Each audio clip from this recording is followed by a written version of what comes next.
जय श्री कृष्णा दोस्तों, आपका हमारे चैनल हिंदी व्रत कथा में स्वागत है। आज हम आपको दशामाता व्रत की दूसरी कहानी सुनाने जा रहे हैं। दशामाता का व्रत 10 दिन तक किया जाता है और रोज एक कहानी सुनी जाती है। तो आइए सुनते हैं दशामाता की कहानी। एक घर में सास बहू रहती थी। बहू का पति परदेश गया हुआ था, दूसरे देश गया हुआ था कमाने के लिए। एक दिन सास ने बहू से कहा कि जाके पास वाले घर से आग लिया जो अपन लोग भोजन पका सके। बहू पास वाले घर में आग लेने गई, पर किसी ने भी उसे आग नहीं दी। सभी ने कहा कि जब तक दशामाता की पूजा नहीं हो जाती तब तक आग नहीं मिलेगी। बेचारी बहू खाली हाथ घर लौट आई। उसने सास को बताया कि आज किसी ने भी आग नहीं दी क्योंकि सब घर में दशामाता की पूजा हो रही है। शाम हो जाने पर सास आग लेने गांव में गई तो स्त्रियों ने उसे आराम से बैठाया और कहा कि सुबह तुम्हारी बहू आग लेने आई थी, परंतु हमारे यहाँ पूजा नहीं हुई थी इसलिए आग नहीं दी। सास आग लेकर अपने घर पहुंची कि एक आदमी बछड़ा लिए आया, उसके पीछे एक गाय थी। स्त्री ने उससे पूछा कि ये गाय का पहला बच्चा है क्या? आदमी ने उत्तर दिया हाँ। उसने फिर पूछा कि बछड़ा है या बछिया? तो उसने जवाब दिया बछड़ा है। सास ने घर जाकर बहू से कहा कि आओ अपन दोनों भी दशामाता का डोरा लेकर व्रत करते हैं। दोनों सास बहुओं ने डोरा लिया, सवेरे से व्रत आरंभ किया। 9 व्रत पूरे हो जाने पर 10वें दिन डोरे की पूजा की। सास बहू दोनों ने मिलकर गोल गोल 10-10 अर्थात कुल 20 फेरे बनाए। 21वां बड़ा फेरा गाय को दिया। पूजन समाप्त होने पर सास बहू दोनों ने खाना खाया। उसी समय बुढ़िया के बेटे ने परदेश से लौटकर दरवाजे पे आवाज लगाई। आवाज सुनकर माँ ने सोचा कि क्या हुआ, थोड़ी देर बेटा दरवाजे पे ही खड़ा रह जाए, मैं व्रत पूरा करने के बाद ही दरवाजा खोलूंगी। इधर बहू ने आवाज सुनी तो उसे रुकने का साहस नहीं हुआ। अपनी थाली का अन्न इधर उधर करके झट से पानी पीकर उठ खड़ी हो गई। उसने जाकर दरवाजा खोला तो पति ने पूछा कि माँ कहाँ है? बहू ने उत्तर दिया कि वह तो अभी अभी भोजन करने बैठी है, व्रत खोलने बैठी है। तो पति बोला कि मैं तुम्हारे हाथ का जल भी नहीं पीऊंगा क्योंकि मैं 12 बरस से घर आया हूँ। इतने दिनों न जाने तुम किस प्रकार रही होगी। माँ आएंगी, वह जल लाएंगी, तभी जल पीऊंगा। इतना सुनकर स्त्री चुपचाप बैठ गई। इतने में उसकी माँ भोजन करके अपनी थाली धोकर पी चुकी थी। तब वह लड़के के पास आई। लड़के ने माँ के पैर छुए और माँ ने उसे आशीर्वाद दिया और बेटे को घर के अंदर ले आई। माँ ने थाली परोस कर रखी। बेटा भोजन करने लगा। उसने हाथ का पहला ग्रास खाया कि फेरे के वे टुकड़े जो बहू ने अपनी थाली में फेंक दिए थे अपने आप बेटे के सामने आने लगे। बेटे ने माँ से पूछा कि माँ ये सब क्या हो रहा है? माँ बोली कि मैं क्या जानूं बेटा, बहू ही जाने। यह सुनकर बेटा आग बबूला हो गया कि ऐसी बहू मेरे किस काम की जिसके चरित्र की तुम साक्षी नहीं हो। उसको मैं घर में नहीं रख सकता। इसे अभी घर से निकालो। यदि ये घर में रहेगी तो मैं नहीं रहूंगा।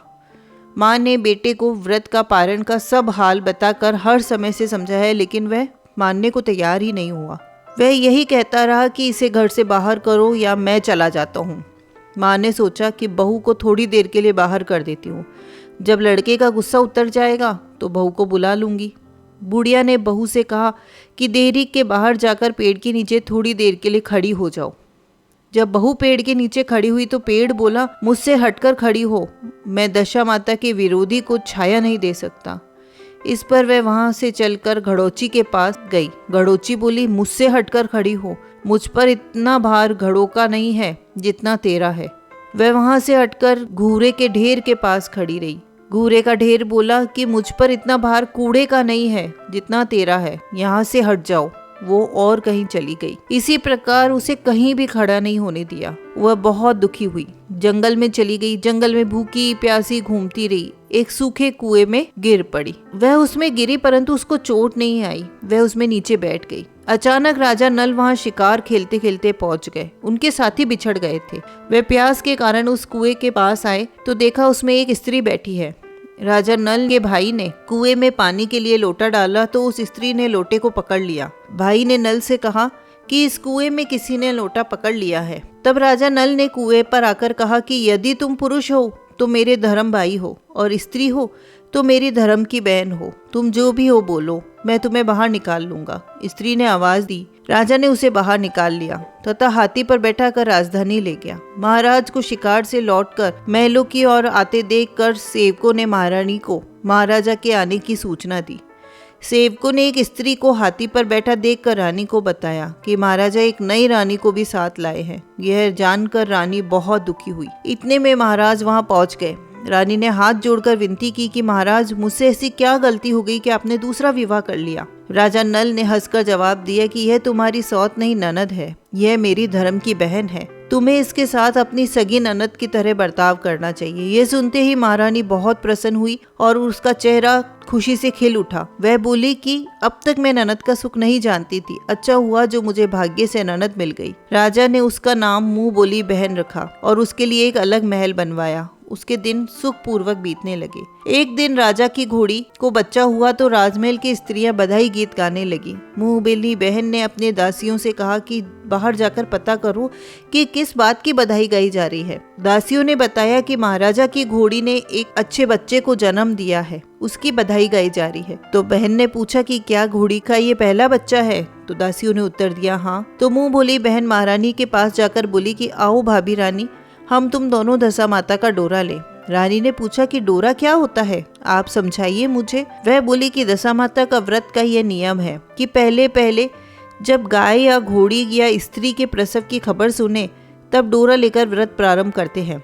9 व्रत करने के बाद 10वें दिन डोरे का पूजन करके विसर्जित करते हैं। इसी के साथ उसने पारण का नियम भी बताया। तो महारानी बोली कि तुम्हारा व्रत तुमको पले। मैं पूड़ी और दूध की खीर खाने वाली रानी महारानी भला बनफरा गोले की पपड़ी खाकर कैसे रह सकती हूँ? ऐसा खाना खाए मेरे दुश्मन। तो वह बोली भाभी मुझे जो चाहे कह लो, परंतु व्रत के संबंध में कुछ मत कहो। मैं इसी व्रत के उल्लंघन के कारण मारी मारी फिरती आपके देश में आ गई हूँ। महारानी ने उदासीनता से कहा कि मुझे क्या पड़ी है, तुम्हें जो अच्छा लगे वह करो, मैं तो तुम्हें करने से मना नहीं कर रही हूँ। मुंह बोली बहन ने श्रद्धा पूर्वक डोरा लिया, 9 दिन का व्रत किया, 10वें दिन विधिवत पूजन किया, गोला फरा बनाया, संध्या को पारण करने लगी। उसी समय उसके पति को अचानक प्रेरणा हुई कि वह अपनी माता की आज्ञा लेकर अपनी पत्नी को ढूंढने चल दिया। घूमता फिरता राजा नल की राजधानी में पहुंच गया और अपनी पत्नी का पता लगाने लगा। उसने एक कुएं पर कुछ औरतों को बातें करते देखा कि वह कह रही थी कि राजा के मुंह वाली बहन बहुत ही सुंदरी स्त्री है, आजकल उसी का किया हुआ सब कुछ होता है। दूसरी स्त्री बोली कि वह सुंदर होने के साथ धर्मात्मा भी है, जब से आई है तभी से उसने सदाव्रत खोल रखा है, उसके दरवाजे से कोई भी व्यक्ति खाली नहीं लौटता। तीसरी स्त्री बोली कि वह जैसी धर्मात्मा है वैसी सदाचारणी भी है। चौथी बोली सदाचारणी और सर्वप्रिय भी है, सारी प्रजा उससे खुश है। पांचवी बोली यह सभी तो सही है, परंतु अब तक यह नहीं पता चला कि वह कौन है और कहाँ की रहने वाली है। उन औरतों की बातें सुनकर बेटे ने साधु के वेश में राजा नल की मुंह बोली बहन के महल के द्वार पर जा पहुंचा। वह उसने भिक्षा के लिए आवाज लगाई तो द्वारपाल उसे भिक्षा देने लगा। तो उसने द्वारपाल के हाथों से भिक्षा लेने से मना कर दिया और बोला कि भिक्षा देने वाली स्वामिनी के हाथ से ही भिक्षा लेगा, नहीं तो अपने रास्ते चला। तब द्वारपाल ने उससे कहा कि इस समय वह दशा माता का व्रत करके पारण कर रही हैं। पारण समाप्त होने के बाद ही वह तुमको भिक्षा दे सकती है, तब तक तुम इंतजार करो। वह चुपचाप बैठकर इंतजार करने लगा। पारण कर लेने के बाद वह मुट्ठी भर मोती लेकर आई, परंतु सामने अपने पति को पल्ला फैलाए देखकर वह मुस्कुराती हुई लौट गई। दोनों ने एक दूसरे को पहचान लिया था। महारानी ने मुंह बोली ननद को मुस्कुराते देखकर कहा कि जब से तुम आई हो तब से आज तक हमने कभी तुम्हें मुस्कुराते नहीं देखा। आज इस साधु को देखकर हंसने का क्या कारण है? मुंह बोली बहन ने उत्तर दिया कि वह साधु हमारे घर का है। रानी ने पूछा कि तब वह ऐसे क्यों आया है? उसने कहा कि वह अभी मेरा पता लगाने आया है। महारानी ने राजा नल से कहा कि तुम्हारी मुंह बोली बहन के घर के लोग आए हैं। राजा ने कहा कि उनसे कह दो कि अभी यहाँ से जाकर वहाँ से अपनी हैसियत से आए, तब मैं अपनी बहन की विदाई करूँगा। राजा नल की मुंह बोली बहन का पति घर जाकर अपनी माँ से बोला कि तुम्हारी बहू राजा नल के यहाँ उसकी बहन बन के रह रही है, वह रोज सदाव्रत करती है, नियम धर्म से दिन बिताती है। तब उसने अपनी माता से आज्ञा लेकर बहू को लेकर आने के लिए डोली, पीनस, गाजे बाजे आदि की व्यवस्था करी और राजा नल की राजधानी को चल दिया।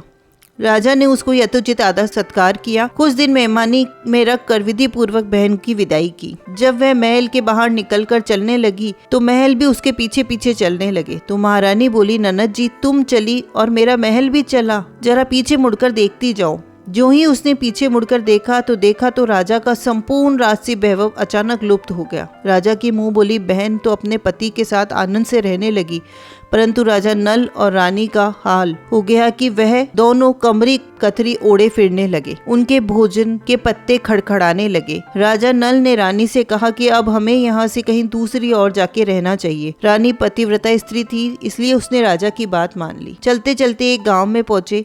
वहां पर बेरी के पेड़ पर बेर लगे हुए थे। राजा रानी दोनों को भूख लगी थी। उन्होंने बेर को उठाया तो बेर लोहे के हो गए। राजा रानी जिस वस्तु को हाथ लगाते या तो वो कंकड़ पत्थर में बदल जाती या वो लोहे में बदल जाती। इतने पर भी राजा रानी आगे बढ़ते रहे। रास्ते में उन्हें एक व्यापारी मिला।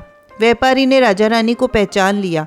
उसने राजा रानी के भोजन के लिए सेर भर आटा दिया। वे आटा लेकर नदी किनारे गए। रानी भोजन बनाने लगी। राजा नल स्नान करने चले गए। उस दिन नदी में मछुआरे मछलियां पकड़ रहे थे। मछेरों ने राजा को 4 मछलियां दी। रानी ने मछलियां भूनकर रोटी बना ली। राजा नल भोजन करने बैठे तो रोटियां ईंट बन गई और मछलियां उछलकर नदी में चली गई। वहां से चलकर राजा रानी अपनी मुंह बोली बहन के घर गए। बहन को जब पता चला कि भाई भाभी आए हैं तो उसने सेवकों से पूछा कि कैसे आए हैं। सेवकों ने कहा कि भिखारी की हालत में आए हैं। यह सुनकर राजा रानी को एक कुम्हार के यहाँ ठहरा दिया। शाम को थाल भरकर बहन सोने चांदी की हीरे जवाहरात की चीजें लेकर आई। उसने भाभी के सामने थाल रखा तो भाभी ने कहा कि इस थाल में जो कुछ भी है उसे कुम्हार के चक्के के नीचे रख दो और चली जाओ। ननद थाल का सामान चक्के के नीचे रखकर चली गई। थोड़ी देर में राजा ने आकर रानी से पूछा कि बहन आई थी, क्या लाई? रानी ने कहा आई तो थी और जो कुछ भी लाई थी मैंने इस चक्के के नीचे रखवा दिया है। राजा ने वहां देखा तो वहां कंकड़ पत्थर के सिवा कुछ भी नहीं था। राजा को समझते देर नहीं लगी कि यह उसकी बुरी दशा का परिणाम है, इसीलिए हीरे जवाहरात भी कंकड़ पत्थर में बदल गए हैं। राजा रानी वहां से चलकर अपने मित्र के घर गए। मित्र ने भी उनकी भिखारियों वाली हालत देखकर बहुत दुख प्रकट किया। मित्र ने दुखी होकर कहा कि कोई बात नहीं, जैसे आए वैसे अच्छे आए, आखिर मित्र है, उन्हें महलों में ले आओ। मित्र ने उन दोनों का स्वागत किया, भोजन कराया, पलंग बिछवाया। उस कमरे में एक खूंटी पर 9 लखा हार टंगा था। आधी रात के समय राजा तो सो गया, रानी जाग रही थी। रानी ने हार देखा तो हार वाली कुटी के पास की दीवार पे मोर का चित्र बना हुआ था। मोर धीरे धीरे हार को निगल गया। रानी ने राजा को जगाकर वह दृश्य दिखाया। राजा ने सोचा कि यहाँ से चुपचाप निकल जाना चाहिए, नहीं तो चोरी का कलंक लग जाएगा। मित्र को क्या मुंह दिखाएंगे। बेचारे राजा रानी ने उठकर जंगल की तरफ चल दिए। दोनों चलते चलते एक दूसरे राजा की राजधानी में पहुंच गए। वहां अतिथि और भिक्षुओं को सदाव्रत दिया जाता था। वे दोनों भी सदाव्रत लेने लगे, परंतु उस दिन सदाव्रत बंद हो चुका था।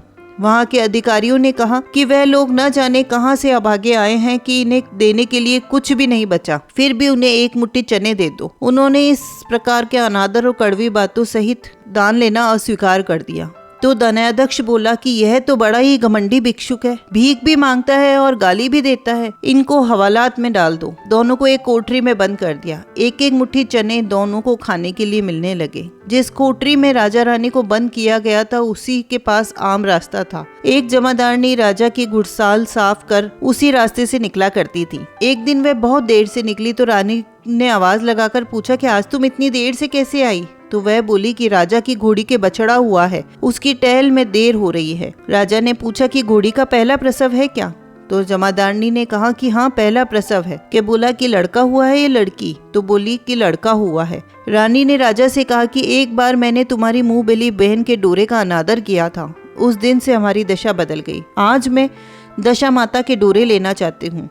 राजा ने कहा परंतु यहाँ पूजा की सामग्री कहाँ से आएगी, नियम धर्म का पालन कैसे होगा? रानी ने उत्तर दिया कि दशा माता सब कुछ कर देगी, मैं तो उन्हीं के नाम का डोरा लूंगी, फिर जो होगा देखा जाएगा। रानी ने 9 तार राजा की पगड़ी से और 1 तार अपने आंचल का लेकर डोरा तैयार किया। उसे समय से व्रत करने लगी। थोड़ी देर में वहाँ का राजा अपनी घोड़ी को देखने के लिए उसी रास्ते से निकला। तो राजा ने नल दमयंती को देखा कि कोठरी में बंद देखकर पूछा कि ये लोग कौन है, इनका क्या अपराध है? पहरेदार ने कहा कि ये लोग भिक्षा लेने आए थे, ये आपके आशीर्वाद देने के बदले आपको गालियां दे रहे थे, इसलिए दानाध्यक्ष ने इन्हें कैद में डाल दिया। राजा ने कहा कि यह तो इनका कोई अपराध नहीं हुआ, इनको मनवांछित भिक्षा नहीं मिली होगी, इसलिए इन्होंने बुरा कहा होगा, इनको संतुष्ट करना चाहिए था, ना कि कैद में डालना चाहिए था।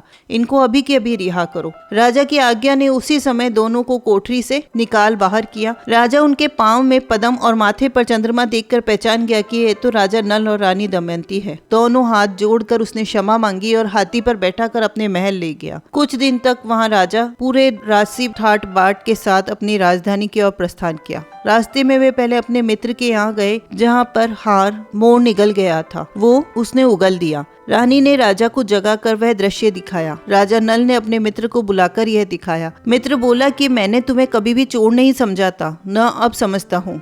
यह दृश्य तुम्हारी बुरी दशा का फल था। आप निश्चिंत रहिए, मेरे मन में कोई मैल नहीं है। मित्र के वहां से जाकर राजा रानी अपनी मुंह बोली बहन के यहाँ गए। उसने सुना कि राजा भैया आ रहे हैं, तो लोगों से पूछा कि कैसे आ रहे हैं, तो क्या बहुत ठाट बाट से आ रहे हैं, तो कि महल में ले आओ। राजा नल का हाथी बहन के महल की ओर बढ़ा तो रानी ने कहा कि आप बहन के घर जाइए, मैं उस कुम्हार के घर रहूंगी जहाँ पहले ठहरी थी। राजा ने कहा कि जिस कारण इतने दुख उठाए हैं, तुम फिर उससे झगड़ा मोल लेना चाहती हो, यह तुम अच्छा नहीं कर रही हो। परंतु रानी नहीं मानी, वह कुम्हार के घर ठहरी। राजा बहन के घर चल दिए। राजा की बहन भाभी के लिए थाल सजाकर कुमार के यहाँ आई, भाभी के सामने रख दिया। भाभी सोने चांदी के गहने उतार उतार कर रखने लगी और कहने लगी, खाओ रे मेरे सोने चांदी के गहनों खाओ, हम भूखे नंगे क्या खाएंगे। यह उलाना सुन ननद बोली कि यह उलाना कैसे देती हो? मुझसे उस समय जो हो सका वो मैं उस समय लाई थी, वही अब भी लाई हूँ। विश्वास न हो सके तो चक्के के नीचे अब भी देख लो।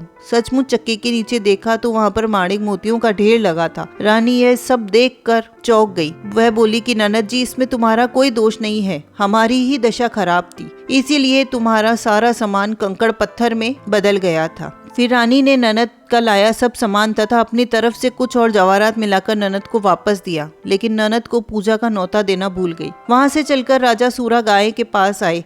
गाय ने सेना सहित राजा को भरपेट दूध पिलाया। वहां से आगे चलकर वे नदी के तट पर पहुंचे तो वहां पड़ाव डाला तो भोजन बनवाया गया। तब राजा भोजन करने बैठे तो उसी समय नदी से उछलकर भुनी हुई मछलियां उनकी थाली में गिर गई। रोटियां जो ईंट बन गई थी फिर से रोटियां बन गई। राजा ने कहा कि ये सब क्या हो रहा है, कुछ समझ नहीं आ रहा। रानी ने बताया कि ये रोटियां मछलियां वही है जो उस दिन हमें नसीब नहीं हुई थी। मैं यदि आपसे यह कहती कि तली हुई मछलियां जल में उछल गई और रोटियां ईंट बन गई तो आप उस बात को सच नहीं मानते, इसलिए मुझे बहाना बनाना पड़ा। तब राजा रानी अपनी राजधानी में चले गए। जब राजा की फौज अपनी राजधानी के समीप पहुंची तो वहां के लोग समझ गए कि दूसरे राजा ने राजधानी पर आक्रमण कर दिया, तो वे घबरा गए। वहां के लोग नजराना लेकर राजा से मिलने गांव के बाहर आए, परंतु वह यह तो अपना ही राजा था, लोगों की प्रसन्नता का ठिकाना नहीं रहा। वे श्रद्धा भक्ति के साथ महाराज के आगे चलकर उन्हें अपने महल ले गए।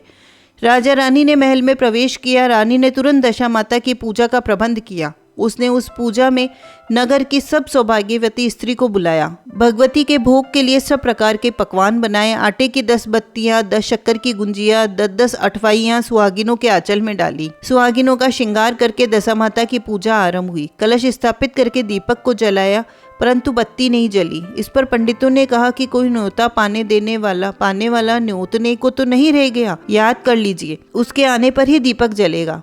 रानी ने सोच विचार कर बताया कि ननद को न्योता देने से रह गया है। पंडित जी ने उन्हें फौरन बुलाया। राजा ने अपनी दुरतगामी रथ को भेजकर मुंह बोली बहन को बुलवाया। उसके आते ही कलश का माणिक दीपक अपने आप प्रज्वलित हो गया। बड़ी धूमधाम से पूजा हुई। अंत में सुहागिनों को भोजन कराकर विदा किया गया। उसी समय राजा ने राज्य में आज्ञा जारी करी कि मेरी प्रजा के सभी लोग दशा माता का व्रत करेंगे। भगवती माता ने जिस प्रकार राजा नल के दिन फेरे, उसी प्रकार सबके दिन फेरे। बोलिए दशा माता की जय हो। तो दोस्तों, आपको ये कहानी, ये जानकारी अच्छी लगी हो तो प्लीज़ लाइक करें, कमेंट करके हमें प्रोत्साहित करें और हमारे चैनल को सब्सक्राइब करें। धन्यवाद।